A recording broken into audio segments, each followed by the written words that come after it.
There comes a moment when you realize it's not life that is stuck. It's the pattern you keep repeating within it. And it doesn't show up in an obvious way.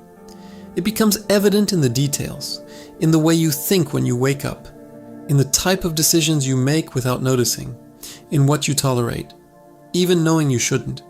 Most people try to change results, but what truly changes everything are internal decisions that almost no one sees. And when you start making those decisions consciously, reality doesn't change slowly, it changes direction. And it all begins with a decision that seems simple, but when applied effectively, breaks the entire cycle. 1. Deciding to stop living on autopilot. Autopilot is not just routine. It is repeating thoughts without noticing.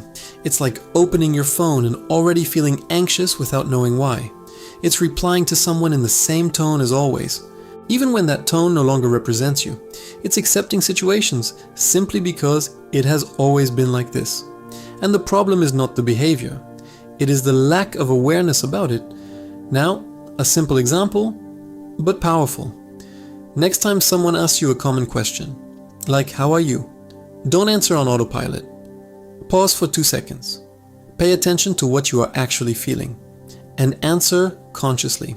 It seems small, but this kind of interruption starts to break the pattern. Another even stronger example. Choose a moment in your day that you always do the same way. It could be brushing your teeth, taking a shower, or even the route you take every day.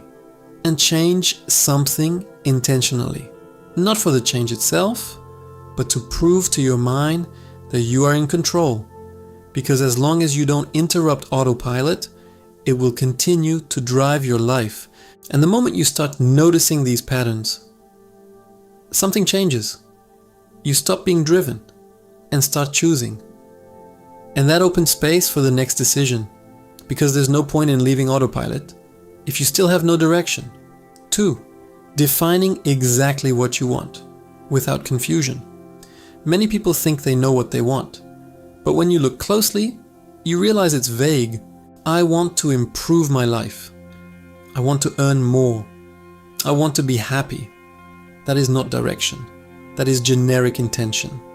And a generic intention generates generic results. Now notice this practical difference. Instead of thinking, I want to make more money, think, I want a way to make money that doesn't leave me exhausted at the end of the day. Did you notice the shift? Now there is a criterion. Another different example. If you want a better relationship, don't think, I want someone nice. Think, I want someone I can be silent with without feeling uncomfortable. That completely changes your mind's filter. Because clarity is not just about what you want. It's about how it needs to make you feel in practice. And here is an unusual exercise, but very powerful. Write down what you want, and right after write what I no longer accept to live. This second part is what truly makes the difference, because when you define what you no longer accept, your mind stops negotiating with old patterns. And when that happens, your behavior starts to change on its own. You begin to say no more often. You begin to notice what doesn't fit.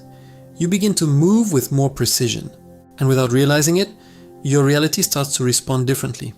But there is an even deeper point, because even with clarity, many people still wait for change to start happening outside. And that is exactly where most get stuck. 3. Assuming everything starts inside, not outside. This is where a shift happens that many people take years to understand. Even after gaining clarity, the tendency is still to look outside, to wait for the environment to change, for people to change, for circumstances to become easier. But the real game begins when you realize something simple. The external factor doesn't initiate anything, it only responds, and that completely changes your posture. For example, if you want more recognition, most people wait for someone to notice. But those who understand this point start differently. They position themselves first. They speak with more firmness. They stop minimizing their own opinion. Not because they received recognition, but because they decided to act like someone who already has it. Another unusual example. If you want more organization in your life, don't start by trying to change your entire day. Start with a microspace, a drawer, a corner of your desk, a folder on your computer, and organize it as if it matters, because that trains your mind to leave internal chaos, and the external environment begins to follow. Here is a different exercise that changes everything. For an entire day, whenever something bothers you, instead of thinking, this needs to change, ask, what inside me is accepting this? This question changes everything, because you stop reacting and start taking responsibility. And when you truly take that on, you stop waiting and start adjusting yourself. And this internal adjustment creates something very important: direction. Because now you are not just aware. You begin to choose where your energy goes. And that leads us to a point that almost no one treats as they should. 4. Controlling focus as a valuable resource. Most people treat attention as something automatic, but it is one of the most valuable things you have. Because where your attention goes, your energy goes. And where your energy goes, reality begins to organize. Now, a real example, but different. You open your phone just to check something. Suddenly, 20 minutes have passed. Did you leave that moment with more clarity or just more distraction? This small behavior, repeated every day, defines your mental direction. Another even more practical example. You might be in an environment where everyone complains. You have two options: join the conversation or observe without feeding it. That alone completely changes your frequency. And here is a tip that almost no one uses. Choose a theme of the day. It could be opportunity, organization, growth, and throughout the day, try to bring your attention back to it. You don't need to force it, just remember, this starts training your mind to maintain direction, and over time, something changes. You start noticing more opportunities related to that theme, more ideas, more paths, not because they appeared out of nowhere, but because your focus began to be filtered differently. And if you want to test this now, do something simple. Comment here. Focus is direction, because when you write it, you reinforce it mentally. And if you are starting to realize the weight your attention has in your life, subscribe to the channel, because the next points will reveal something even deeper. Because it's not just about thinking and focusing. There comes a moment when you need to stop waiting to feel and start feeling first. And that is exactly where everything accelerates. 5. Eliminating silent internal conflicts. This is one of the most misleading points, because almost no one notices it. You may be moving forward, thinking right, feeling different, and still feel stuck. Why? Because there is an underlying conflict. A simple example. You want to prosper, but you repeat phrases like, everything is hard. You want to grow, but think, I don't know if I'm capable. It seems small, but it creates internal conflict. It's like pressing the accelerator and the brake at the same time. Now, a practical way to identify this. Pay attention to the phrases you repeat throughout the day, especially the automatic ones, and do a simple test. Whenever you come across a phrase that contradicts what you want, adjust it immediately. No drama, no effort, just change the direction. Another different example. If you want evolution, stop reinforcing the past in conversations, because every time you tell the same story, you reinforce the same identity, and that keeps the pattern active. When you start resolving these conflicts, something becomes lighter. The mind stops sabotaging itself, and direction becomes continuous. And when direction becomes continuous, the next step happens almost by itself, because you no longer need to force action. It starts happening much more naturally. 6. Acting in alignment, not in desperation. There is a very clear difference, but few people notice it. Action driven by anxiety, or action guided by clarity. Frenetic action tries to solve everything quickly. It rushes, it overloads itself, it tries to control the outcome, and it is usually exhausting. Now notice aligned action. It is simple, direct, and often small. A practical example. You want to change your professional field. A desperate action would be trying to do everything at once. Aligned action, research calmly. Talk to someone in the field. Take the first real step. Another example. you want to improve your routine. Rushed action changes everything at once. Aligned action changes one point and sustains it, and that generates results. Because aligned action does not come from fear of losing. It comes from clarity about where you want to go. And when you start acting like this, something changes. You stop chasing and start moving with direction.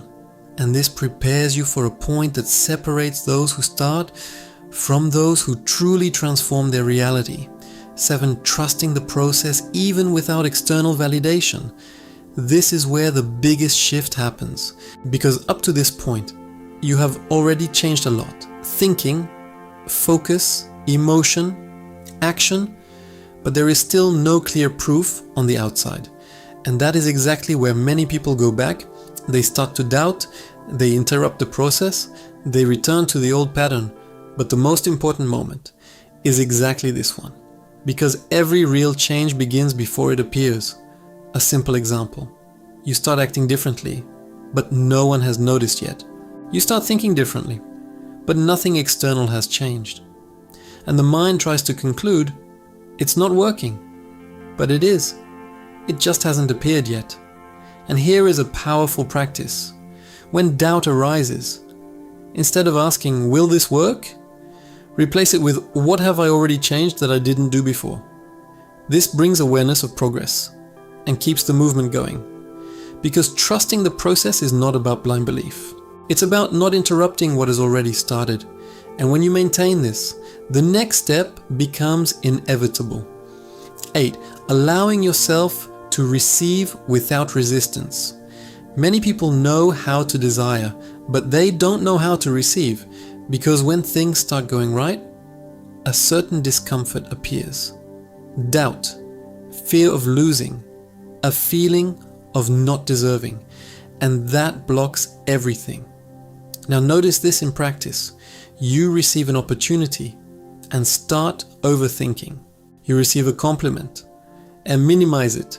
You start growing and feel guilty. This is not lack of ability, it is resistance to the new. And here is a simple but powerful adjustment. When something positive happens, don't overanalyze it, just accept it. Without justification, without minimizing, without defending yourself. Another example. If an opportunity appears, instead of thinking, can I handle this? Think, if this came, there is a reason. This changes your posture because you stop blocking and start allowing. And when you allow, the flow increases. But there is still the most important point of all, because receiving once does not change your life. What changes it is what you decide to maintain after that. 9. Maintaining the new level as your minimum standard. This is the final point and the most important. Many people reach a new level and treat it as an exception. This time it worked. It was luck. Let's see if it lasts. And that ruins everything. Because your mind returns to the old pattern. Now imagine the opposite. You achieve something and decide, this is now the minimum. Not with arrogance, but with naturalness. Another example. You start becoming more disciplined. Instead of thinking, today I will be disciplined. Think, this is who I am now. This changes your identity. And when identity changes, the pattern sustains itself. Another important point. It's not about never making mistakes. It's about not returning to the previous state as the standard. You may fluctuate, but you return quickly, and that consolidates everything. Because in the end, it's not what you do once that changes your life. It's what you consider normal. And when that happens, the leap stops being a moment and becomes your new level of reality.